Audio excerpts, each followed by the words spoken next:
Mr. Jones, if you don't mind, this one doesn't have anything to do with Adams. I'm going to talk about the 2002 NOPC. You voted on it. I'd ask you to stay if you would. If you feel uncomfortable, I respect that too. I do appreciate you disclosing the waste management issues. For the record, my name is Alan Osborne. I'd like you to listen to what I've got to say tonight. This is new information. The first thing you'll see in that package, they're stapled together in order. Met with Mr. Burke regarding my permit. He said, Al, I'm still looking for that silver bullet. What I give you is a 2-page copy from the top of the ordinance. I have one more if somebody would like to know. I'm sorry. The first of those 2-page documents is the MSBU that we, I believe, correct me if I'm wrong, Mr. Bell, is paid off this year, correct? The MSBU. In that, it says in there the powers given to this board that we paid $2.6 million for include specifically the financing of a limited access gate and the making and collection of assessments with that. Article 2 on the second page is highlighted. Also authorizes on petition of Sandestin by Sandestin the right for the county to exercise eminent domain in installing that limited access gate. We paid for it, and if you look at the parcel, there is no other place. You can't call the gate that they're calling now. It's not within the MSBU boundaries as defined. There is only one place in there for that, and we paid $2.6 million for it. The second thing on the Sandestin DRI I'd like to bring up to you is dated February 23rd, 1998. You've asked me not to discuss 20 years ago, so I'm discussing more recent things. Parcel number 442 was a 13.5-acre parcel, and it was changed from a public school site to a residential area of 96 dwellings. But if you read the ordinance on the DCA letter that was sent, it says to Cheryl Williams, but it's just courtesy to Cheryl. It's from Sandestin. It says that you're going to do that proposed change subject to the fact that the declarant sell that property and donate the proceeds to Walton County. Now that's Mac Bayou Point. It's been sold, and it was our school area, and the money was supposed to be donated. I'd ask you to look into that because that's several $1 million when we're broke. I can't find it anywhere in the county budget where it ever actually was donated. But we sure know it's sold because it's on the tax rolls. The third agreement is what I'm going to get into tonight, the 2002 NOPC. And Pat's behind me, she can come up and correct me.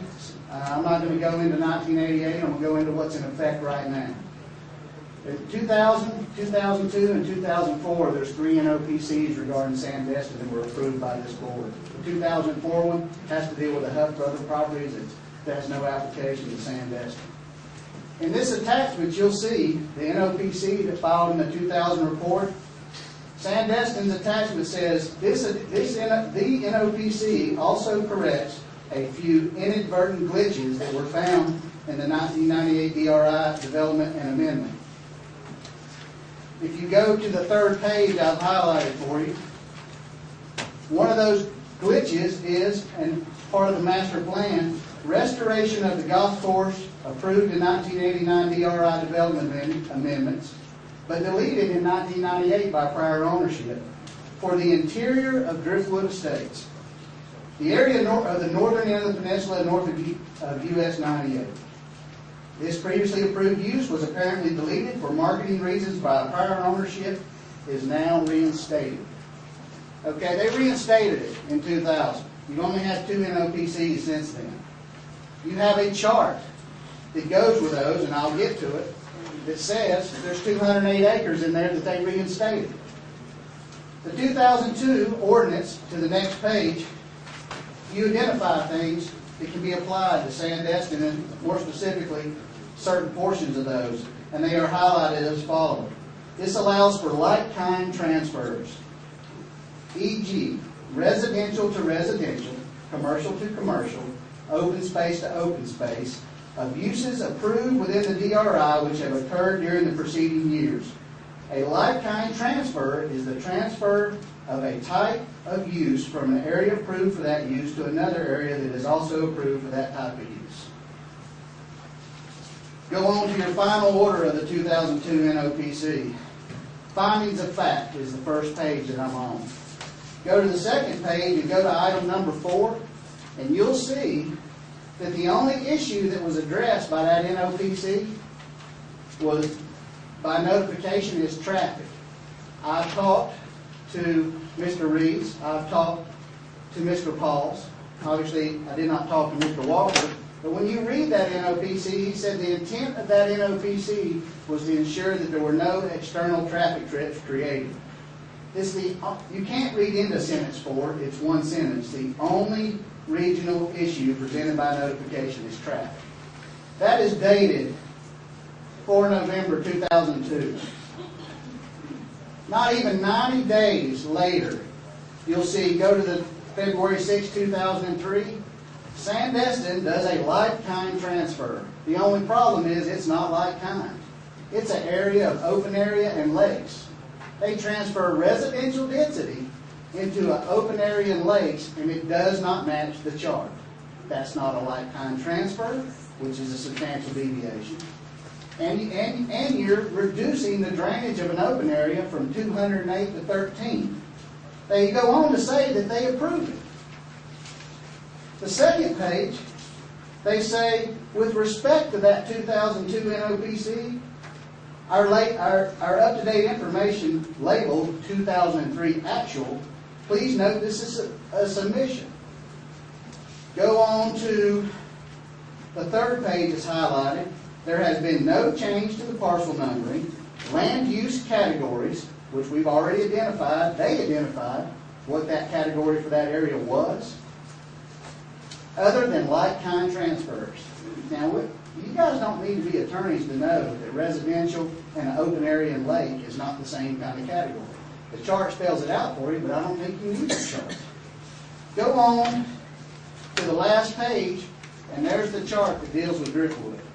At first, they say they're separating the lakes and open areas from Sandestin. There is nothing in the DRI that allows this. Nothing. Absolutely nothing. And it says Olson will report on it. Olson's not responsible for reporting on it. The declarant is. That's Interwest. You can't do that. It's a 93% reduction. Go on to July of 2004, and we got a letter to Miss Bradley clearly identifying transferring of residential density into that lakes and open area. Every one of them. Now, here's some of the other kickers. We've spent about $1 million of taxpayers' money counting engineering time, designs, drainage, all that kind of stuff. We've spent a lot of money. And we've only done 20-some% of it, but by this on-board estimates and testimony by staff, it's going to cost about $5 million. You guys are building a county park in Driftwood. That last page is a copy of the 2004 map submitted by Sandestin to the state DCA. I have the original here with me that was given to me. That park, they claim as a nature preserve and part of the DRI. It's been dedicated to the public since 1979. It's not theirs. It doesn't count in their charts. It's yours. But it's considered a wetland preserve area. Just like the center of Driftwood, they're claiming it. Now, you guys keep asking me, and we keep going round and around this, Alan, what are we going to do about it? I tell you what we shouldn't do about it. You shouldn't be paying for it. These are wrong. It's about a $5 million bill. And if you could fix it. Now, one of three things has occurred tonight. I've identified something to you guys that is either A, fraud, B, an error, or 3, an omission. And if it's fraud, let's go forward. If it's an error or omission, Interwest has insurance for that, and the taxpayer shouldn't be paying that bill. They broke the rules, and it's time to hold them accountable. And I'm frankly appalled that it took me 4 years to point it out. But y'all don't want to talk about 88? Let's talk about what's on the books right now. I'm within my statute time limits. It's not too old. It's the current NOPCs that are in effect, and they broke the rules. Now, we've got to make a decision here. They broke so many rules, I don't know where to start. But they should not be billed for this. Now, I wrote a letter on what to write them. You always ask me, Alan, what should we do? I wrote a letter on behalf of the county to Interwest asking them to produce the proof that they did this. That they followed the rules, because they haven't been able to do it. Now, I paid for that MSBU, me, not somebody before me. I paid off the whole thing when I bought my property. That clearly says that you guys had the power and were installing limited access gates and stuff for us. I don't know what more silver bullet I can show you. But you've got some substantial things, and I want to know tonight what we're going to do about this, because you received testimony. Now, Mr. Burke didn't, but you guys received testimony from your staff that those transfers were good to go. Now, I haven't written this to the DCA, but I promise you I will. Because somebody has broken the law, whether intentionally or accidentally, doesn't matter. They have insurance for it, and it's time to hold them accountable. Now, Mr. Commander, you looked at me last July and said if they couldn't show substantial compliance in 60 days, you'd step down from that seat at that time. You were in a different position, I believe, the vice chair leader. You'd step down and support me. And for 4.5 years, I got the board of driftwood back there. We paid these bills. I'm showing you substantial non-compliance. And I'm asking you to vote to hold them responsible and quit making me pay for this. Don't make the citizens pay. This is not a personal decision. If you don't like me, I'm okay with that. I think you guys know that. This is a business decision. Don't make the people of Walton County fix something when the rules weren't followed. Hold those people accountable. Let me correct you on one thing. When I made that, when I seconded you, I was talking about the drainage, and that we are, we get reports from, who is it that comes up every time, talk to us about the drainage? Is it Greg Graham? Madam Chairman, this is about drainage. You take away 208 acres of lake, that's substantial non-compliance. And quite frankly, I gotta be honest, Greg Graham comes up here and we don't believe him because we live there. We don't care what the computer model says, because we have unrefutable evidence and video showing what that computer model says does not work. Now, this is non-compliance, and it's very expensive, and I would like some. You've asked me to lay it out for you. Here it is. There it is identified. There it is highlighted. You said it's a $5 million bill. I'm not going to go away. I'm going to fix my neighborhood. And I'd like some discussion on it. I'm sure some other people in Driftwood would like to come up here and ask some hard questions too. Is there anyone that would like to ask a question? And the NOPC is in violation. We did throw this to Mr. Burke. Mr. Burke, do you have any comments? Well, the first point you talked about, the silver bullet. Now, the silver bullet that you and I talked about was you demonstrating you had an ownership interest in order to pull a permit to pull that. But what you've given here is the MSBU. And I've got Commissioner Jones' package.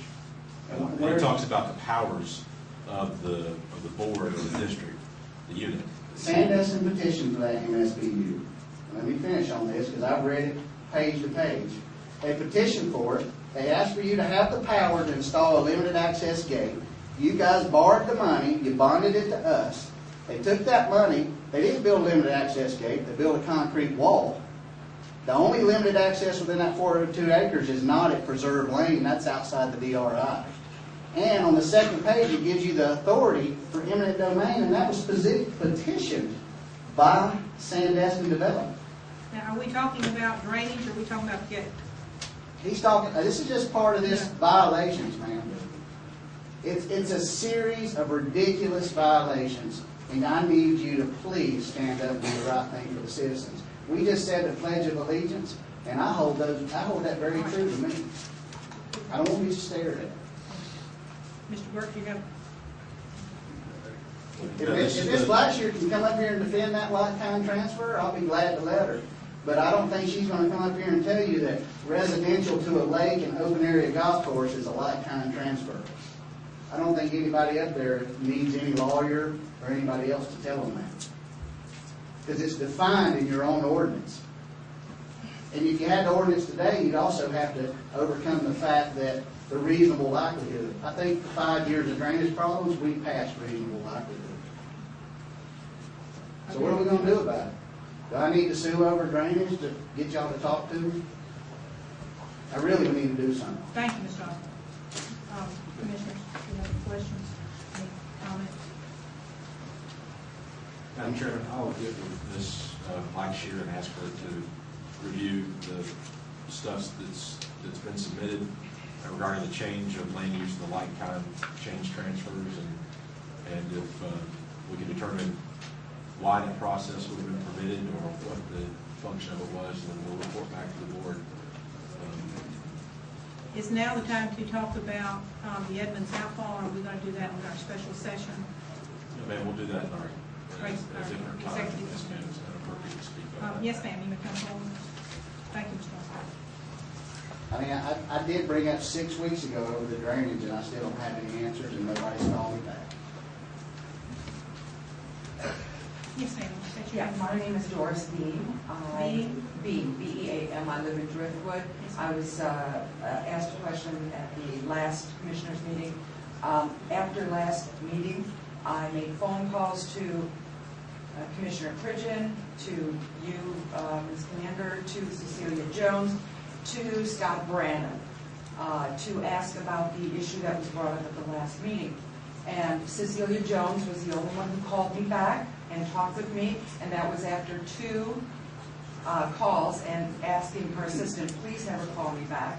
She did. I talked with Mr. Pridgeon, and he said he did not know what I was talking about, but he would look into it. He subsequently had Ms. Hashihara call me, and she was not familiar with any of the issues. She said she was going to talk to Mr. Burke.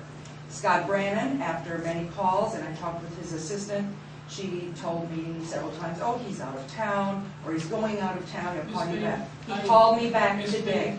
Madam Chairman, I returned your call today Today. at 1:30. Today, and I called you back, the number that I called you back I want you to be on. accurate that I called you back today. You didn't let me finish, would you please? I said, I called you and left, your assistant left messages, I talked with her, she said you were out of town, you did call me today Thank you. at 1:30. You left a telephone number for me to call you back. I called that number 10 minutes after you left the Are you here to message. talk about phone calls? Now let me finish.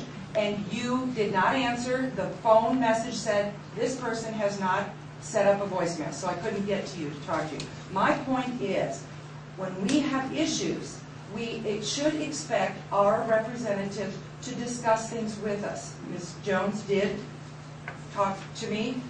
Your assistant said that you would get back to me. It is now 1 month, and I don't have anybody to talk to.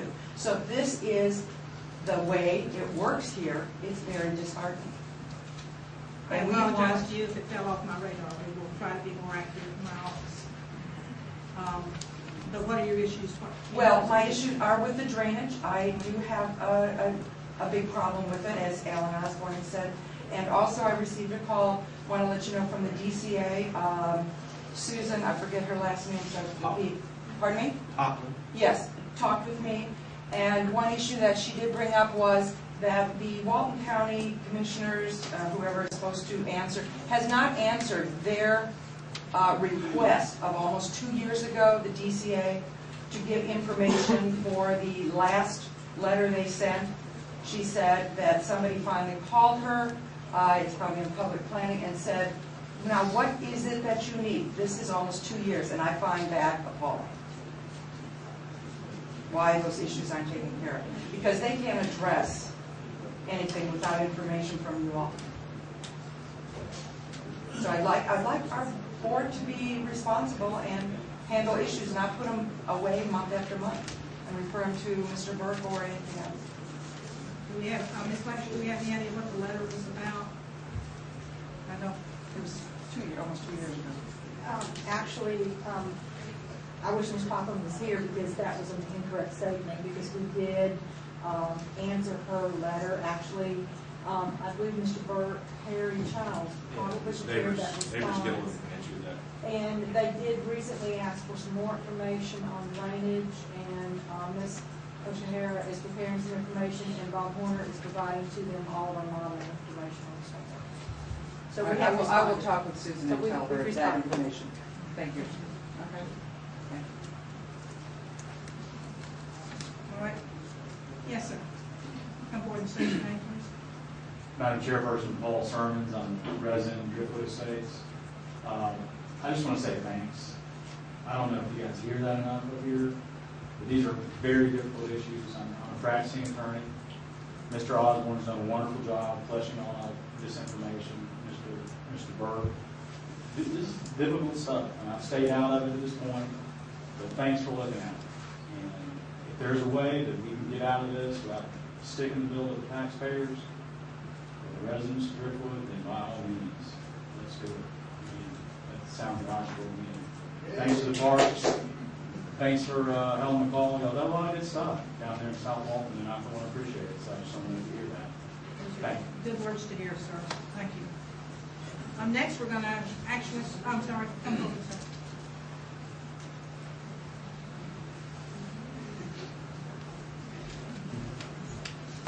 My name is Michael Smith. I'm a resident of Driftwood Estate. I have only been a homeowner there for about almost going on 2 years, so I'm new to this dogfight. So I'm not here talking about telephone calls or anything. I just would like to please each and every one of you to come down to Driftwood. Really, if you've never been to Driftwood Estates, please visit us. I would really like that. Visit us right after a rain. I encourage you to do it. Small rain, large rain, it doesn't matter. Come down and see the gateway into our community, which is flooded. Now, we're trying to get our community built up. We have a lot going on here. We're just trying to get the things done that we've been promised. And I'm sure you want those things also. And we want to do it the best economical way we possibly can. But what I'd like to encourage you to do is come down and see us. How many of you have seen this fight we got going on? You know you've seen it. Have you been down there? Yeah. Have you been down there after a rain? Yeah, it's pretty bad, isn't it? It's not favorable coming home and saying, oh, I got to swim to get to my car. You know, I'm not making light of it. And all the other things that are going on in our neighborhood. But what Sandus has done, and I know I've read all the articles about it, and what they're trying to do right now, rezoning a lot on the harbor. It seems like they take this, our area, our neighborhood, if you will, and they just throw it around and do anything they want to with it. And I encourage each and every one of you to think about it. If you lived in that neighborhood, it was your family that resided there, how would you feel about what's going on in your neighborhood the last 5 or 6, 7 years? I don't think anybody here would like it, would you? You're probably fighting maybe harder than Mr. Osborne is, because it's your neighborhood, where your children reside. And all we're asking is for our county commissioners, the people we've elected, to help us with our fight. And you have the power to do so. Help us. Thank you for your time. Yes, sir. Actually, one thing, Alan Brown and Greg Gray and some other public works are working on the issue. I think the lady talked about the drainage on the project. The first phase of the project was done, and I hope they'll be coming to the board April 14th with some recommendations, some alternatives for the board to pursue. Ma'am, did you hear that? Where did you go? Yes, ma'am. Did you hear what he said? I did not understand. Yeah, could you speak up?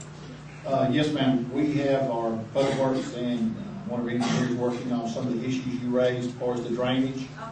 And they'll be hopefully coming to the board April the 14th with some recommendations to the county commission. Wait, question. With the drainage, you're going to have engineers coming again?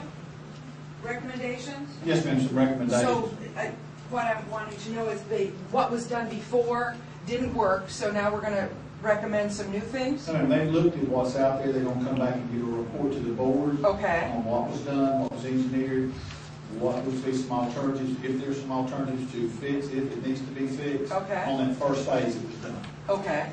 Okay. And that's what they're hoping to be able to do that on April 14th. All right. So then, you know how Alan had said that so far we've spent quite a bit of money on this drainage, the taxpayer money.